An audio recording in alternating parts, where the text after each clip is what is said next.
Hey everyone, how are you all today? Welcome back to my channel. Welcome back to my another Sunday vlog where I see a little bit of everything of my life from this beautiful city, Cape Town. आज के blog में मैं आप लोगों को ले जा रही हूँ मेरे घर के सबसे नियरेस्ट मॉल और ऑनेस्टली केप टाउन का बिगेस्ट और मोस्ट ब्यूटीफुल मॉल्स में से एक है। सुबह मैं और मेरे हस्बैंड रेडी हो गए थे। बात लेने के बाद ही हमने डिसाइड किया कि हम लंच मॉल में ही करेंगे और फिर थोड़ा सा शॉपिंग जो ज़रूरत की चीज़ें हैं वही लेंगे। मॉल काफ़ी बड़ा है तो हमें ऑलरेडी पता था कि शॉप्स ढूंढने में टाइम लगेगा। जब हम रोड की तरफ जा रहे थे तो एक इंटरेस्टिंग चीज़ दिखी मुझे, रोड वर्क। केप टाउन में ना एक चीज़ बहुत यूनिक है। अगर आज आप रोड देखते हो रोड पे काम होते हुए तो कुछ ही आवर्स में वो रोड बिल्कुल फ्रेश और स्मूथ हो जाता है। पाइपलाइन्स के काम हो रहा था यहाँ पे and speed is very fast.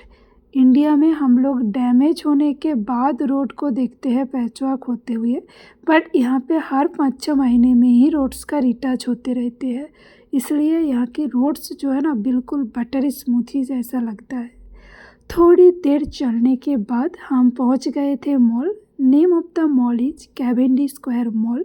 सिर्फ 5 से 7 मिनट की वॉकिंग डिस्टेंस है मेरे रूम से। और अभी नवंबर चल रहा है केप टाउन में तो everywhere is Christmas tree light and decoration. Mall के भी हर एक कॉर्नर में फेस्टिव वाइब थी और honestly I just loved it.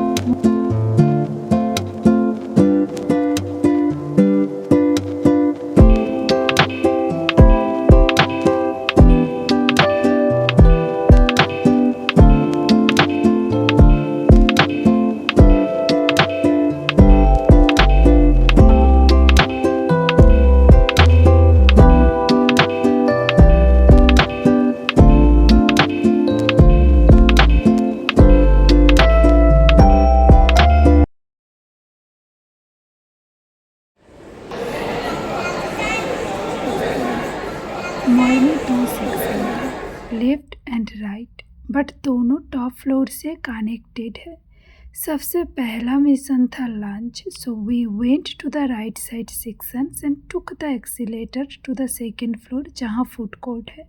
वहाँ बहुत सारे ऑप्शंस थे, बिग सीटिंग एरिया भी था और हमने अपना लंच ऑर्डर किया, लेकिन फ्लॉप हो गया क्योंकि मैंने जो है एक्सपेरिमेंट किया। हस्बैंड ने तो सेफ ऑप्शन चूज़ किया, लेकिन मैंने एक ऐसा ऑप्शन चूज़ किया जो सी फूड निकला जो मैंने कभी खाया है। तो मैंने मेरे लंच मेरे हस्बैंड को दे दिया और उनके लंच मैंने ले लिया। बहुत स्वीट है वो, कुछ नहीं बोला, खा लिया। लंच के बाद स्टार्ट हुआ हमारा एक्चुअल शॉपिंग मिशन। अरे सच में हमने ऑलमोस्ट 10,000 स्टेप्स कंप्लीट कर दिए सिर्फ 2 शब्द ढूंढते ढूंढते। अब समझ सकते हो ये मॉल कितना बड़ा है। वॉकिंग, सर्चिंग, ऊपर नीचे, लेफ्ट राइट, पूरा वर्कआउट हो गया था। जितना भी खाना खाया था वो सब कुछ हजम हो गया। ब्लैक फ्राइडे सेल चल रहा था तो मॉल में लोग भी बहुत सारे थे एंड एवरीवेयर डिस्काउंट्स वगैरह तो चल ही रही थी। तो एम्बियंस बहुत ज़्यादा ही ब्यूटीफुल था एंड बहुत ज़्यादा लाइवली काइंड ऑफ फीलिंग्स आ रही थी। फर्स्ट सेक्शन में हमें कुछ नहीं मिला तो इसलिए हम उसके बाद नेक्स्ट सेक्शन में चले गए हमारी चीज़ों को ढूंढते हुए।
लेकिन यहाँ में ना मुझे एक चीज़ पता चली केप टाउन में आने के बाद, और 1 साल के ऊपर हो चुकी है यहाँ पे रहने के बाद। देखो, मैं इंडिया को किसी से कंपेयर नहीं करती हूँ, क्योंकि I am a core Indian and India is always my home and it is the best. Cape Town ही एक ऐसे सिटी है जो मैं इंडिया से बाहर आकर 1 साल से ऊपर रह रही हूँ, और इस 1 साल के दौरान मुझे कुछ रियलाइजेशन हुई कि यहाँ के जो लोग हैं वो बिल्कुल बॉदर नहीं होते हैं कि आप क्या पहन रहे हो, आप कैसे दिख रहे हो, आपके मुंह पे पिंपल है, दाग धब्बे है, आपने कैसे हेयर स्टाइल बनाया है, कैसा ड्रेस पहना है, उनको किसी से कुछ भी मतलब नहीं है। इसका मतलब ये भी नहीं है कि ये लोग बहुत रूड है, ऐसा भी नहीं है। एवरीवन इज स्माइलिंग, सब आपको ग्रीटिंग करता है, hello hi how are you. आप मॉर्निंग वॉक पे चले जाओ, इवनिंग वॉक पे जाओ, आप रास्ते पे जाओ, किसी से भी मुलाकात हो जाती है तो सब बहुत अच्छी तरीके से ग्रीटिंग करता है। लेकिन वो लोग उतना ज़्यादा जज नहीं करते हैं किसी को, जो मुझे बहुत पसंद है। और मैंने और भी एक चीज़ देखा, यहाँ पे बहुत सारे वुमेन्स ड्राइवर्स हैं। हमारे इंडिया में अभी हो रहा है वुमेन एम्पावरमेंट, लेकिन ड्राइवर वुमेन्स आप उतना ज़्यादा नहीं देख पाओगे। लेकिन यहाँ पे driver as a driver job women मैंने बहुत देखा है, एज ए डिलीवरी गर्ल मैंने वुमेन बहुत देखा, और साथ में मैंने बहुत सारे कंस्ट्रक्शन साइट पे भी वुमेन्स को मैंने काम करते हुए देखा। यहाँ का एक सीधी कॉन्सेप्ट से मेन और वुमेन दोनों की ही काम करना पड़ेगा, जो मुझे बहुत पसंद आए। और एक मिसकॉन्सेप्शन था मेरा कि इंग्लिश बोलने के लिए ग्रामर परफेक्ट होना ज़रूरी है, बट यहाँ पे आने के बाद मुझे समझ आया कि कॉन्वर्सेशन के लिए अगर आपका ग्रामर कुछ ऊंच नीच हो भी जाए तो कुछ नहीं, अगर आप जो मैसेज कन्वे करना चाहते हो वो क्लियर है। तो यहाँ के लोग बहुत sweet, polite and always smiling है, and they accept you with open hearts. ये एक्सेप्टेंस मुझे केप टाउन का बेस्ट पार्ट लगता है। तो हाँ, ऐसे ही घूमते घूमते हमने हमारा पूरा दिन कंप्लीट कर लिया। शॉपिंग भी हो गई, लर्निंग भी हो गई, और केप टाउन से और ज़्यादा प्यार हो गया। आपको ये मॉल कैसा लगा कमेंट में ज़रूर बताना, और अगर आपको मेरा वीडियो पसंद आए तो please like, share and subscribe to my channel. Guys, seriously subscribe कर लो, I really need your support. Thanks for watching, bye bye, see you on next one. Till then, be happy and enjoy your life.